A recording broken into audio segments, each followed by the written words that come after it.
Hello hi friends, how are you. कैसे हैं आप सभी लोग। मैं सत्येंद्र सिंह आप लोगों के लिए लेकर आया हूं, जैसा कि आप जानते हैं, वर्ड्स ऑफन कन्फ्यूज्ड। और जिसमें हम लोग अक्सर कन्फ्यूज्ड हो जाते हैं कि ये वर्ड कौन सा है, ये मतलब मीनिंग इसकी क्या हो सकती है, क्योंकि थोड़ा सा स्पेलिंग में डाउट होने पर वो वर्ड की मीनिंग भी बदल जाती है। तो चलिए सबसे पहले शुरू करते हैं। लिखा है 31 पे, 30 तक कर चुके हैं। एल्यूड, ये एल्यूड जो है ना, ये वर्ब है। एल्यूड जो है ये वर्ब है। और ये क्या होता है, जैसे इशारा करना। क्या करना, इशारा करना, संकेत करना। जैसे हमने देखा इल्यूज़न, अल्यूज़न दिया होता है। एक अल्यूज़न होता है और एक इल्यूज़न होता है। इल्यूज़न जो होता है वो भ्रम होता है, और अल्यूज़न जो होता है वही इशारा होता है, या कहते हैं संकेत होता है। तो ऐसे अल्यूड जो है ना, वो संकेत करना, इशारा करना होता है। अगला है एल्यूड, ई लगा है। एल्यूड ये भी वर्ब है, लेकिन बच निकलना। एल्यूड मीन्स बच निकलना या टालना किसी चीज़ को।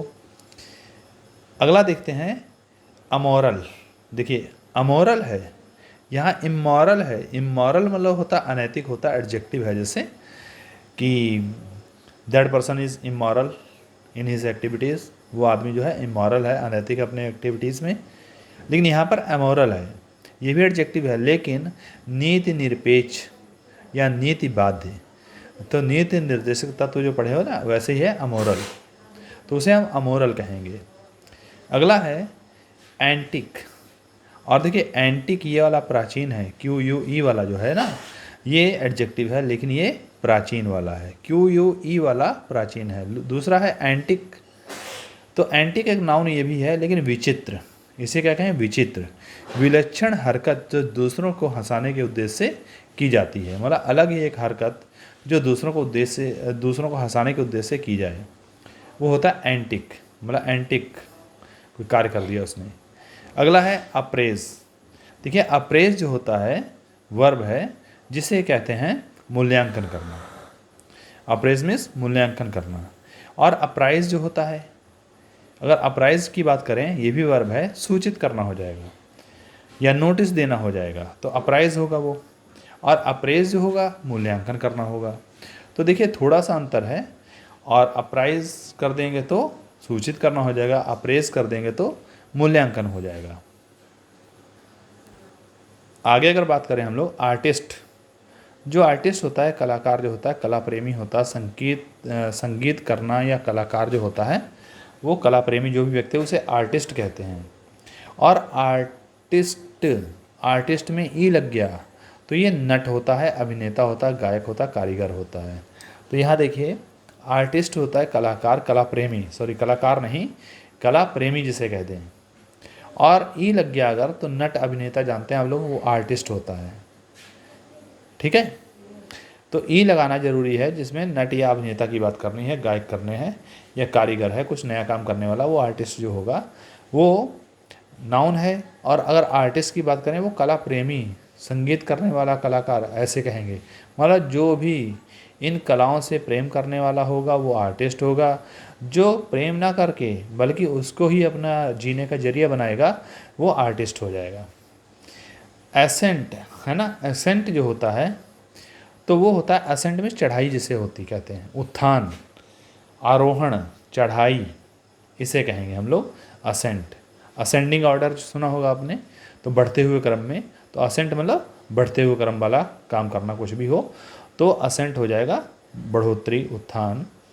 अगला है असेंट। डबल एस वाला जो है वो क्या होगा, अनुमति होगा, सहमति होगा, जिसे असेंट कहते हैं। देखिए असेंट, इसमें टी लगा है तो नाउन हो गया, दोनों में टी लगा है, डी लग जाए तो वर्ब हो जाएंगे। एस्पायर, एस्पायर मीन्स क्या होता है, प्रेरणा देना, आकांक्षा करना, महत्वाकांक्षा रखना, ऊंचा उठाना, तो एस्पायर करना।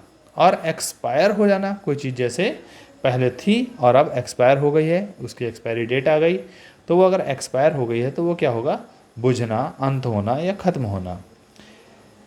लेकिन यहीं पर अगर बात करें इंस्पायर, इंस्पायर मीन्स दूसरे को प्रेरित करना होता है। और एस्पायर जो है आकांक्षा करना, महत्वाकांक्षा रखना, ऊंचा उठना, अपने आप में जो प्रेरणा रखते हैं वो एस्पायर होगा। और एस्पेरेंट इसीलिए कहते हैं, एस्पेरेंट जो कहते हैं इसीलिए कहते हैं क्योंकि अपनी इच्छा रखते हैं हम लोग, अपनी आकांक्षा रखते हैं कि हम लोग पास होंगे। और इंस्पायर जो है दूसरों को प्रेरित किया जाता है कि आप लोग कुछ भी कर सकते हैं।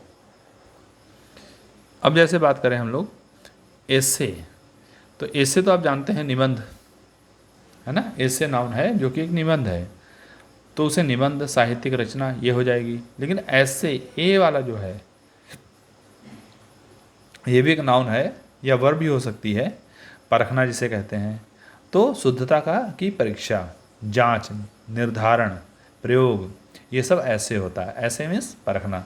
तो याद रखिए ए वाला जो ऐसे है वो क्या है, परखना होता है, परख होती है। अगला है एसेस, है ना। एसेस जो है वर्ब है जिस मीन्स होता है कर लगाना, जुर्माना करना, मूल्यांकन करना, निर्धारित करना। तो मीन्स हम एसेस के लिए हम कर लगाना याद रखिए आप लोग, जुर्माना करना याद रखिए। लेकिन एशेज अगर बात करें, एशेज जो होता है वो राख होती है, भस्म होती है, या हम कह सकते हैं अस्थियाँ वगैरह जो होती हैं ना बुजुर्गों की जो ले जाते हैं, तो उसको भी एशेज कहते हैं।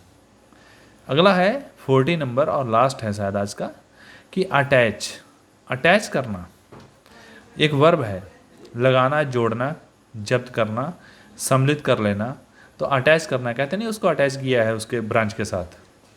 और अगला अगला है अटैच, ये ई लग गया इसमें, ई लगने से क्या होगा, अटैच नाउन बन जाएगा वर्ब से। देखिए अटैच जो है वर्ब है लेकिन ई लग जाने से नाउन बन जाएगा, जो कि राजदूत होगा या सहायक होगा। इसकी हिंदी क्या होगी, राजदूत या सहायक। तो ज़्यादा इसको लंबा वीडियो नहीं करेंगे और 10 ही पर्याप्त हैं, क्योंकि 10 मीन्स 20 मीनिंग मिल जाती हैं आपको। अगर 10 की तैयारी कर रहे हैं तो 20 हो रही हैं मीनिंग्स, और 20 मीनिंग्स अगर पर डे अगर तैयार हो जाएं तो एक साल में तो बहुत ही हो जाएगा। अगर एक साल कोई मेहनत कर ले अच्छे से वर्ड मीनिंग को देखने के लिए, कुछ नहीं डिक्शनरी में 10-10 मीनिंग ही कर देख लें, तो हमारे लिए एक साल में बहुत अच्छी लैंग्वेज में पकड़ बन जाएगी। तो चलिए आज ज़्यादा नहीं, इतना ही। तब तक के लिए धन्यवाद। और अगर वीडियो अच्छी लगे तो प्लीज़ सब्सक्राइब करिए चैनल को और सपोर्ट करिए मेरी। Thank you.